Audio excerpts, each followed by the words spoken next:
Sais-tu que payer ses impôts n'est pas obligatoire? Calme-toi, je t'explique. Et après, tu pourras aller changer de slip. La Déclaration des droits de l'homme et du citoyen est un texte fondateur, au-dessus de la Constitution de 1958, qui d'ailleurs est illégale, mais ça je l'ai expliqué. Qui a autorité en termes d'ordre juridique? Eh bien c'est exprimé dans la fameuse hiérarchie des normes.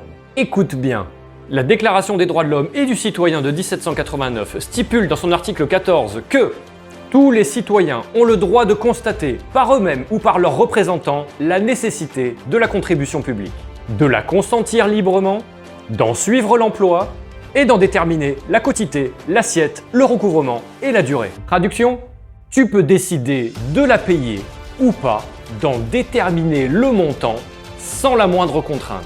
D'ailleurs, aucun texte de loi n'explicite l'obligation pour une personne de se soumettre à l'imposition. J'attends les contradicteurs en commentaire. Quant à ceux qui ont peur, je vois déjà leurs commentaires arriver. Oui, mais si jamais on ne s'exécute pas, on a des problèmes.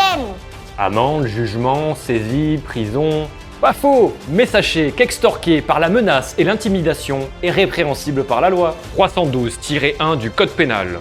La matrice est construite que sur la ruse, la coercition est bien évidemment mise sur notre ignorance. Mieux encore, la Direction générale du Trésor et des finances publiques sont toutes deux des sociétés privées qui pratiquent le commerce au niveau international. Et il est jouissif de rappeler que l'exercice habituel d'une activité commerciale implique de façon obligatoire l'immatriculation du commerçant au registre du commerce et des sociétés. Mince alors, aucune de ces corporations n'est inscrite au RCS, ce qui rend leur commerce illégal.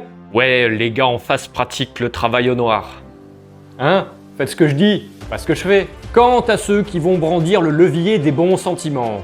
Oui, mais nous devons contribuer pour le bien de la société et de notre prochain. Ok, mais je leur laisse le soin d'aller vérifier où part l'argent de la contribution publique. Après, on en reparle. J'ai déjà expliqué tous les détails au travers de mes pilules que tu peux retrouver sur mon site internet. Le lien direct est sur mon profil. Alors, la contribution publique, tu consens ou tu ne consens pas? Et si tu veux en savoir plus, reste branché.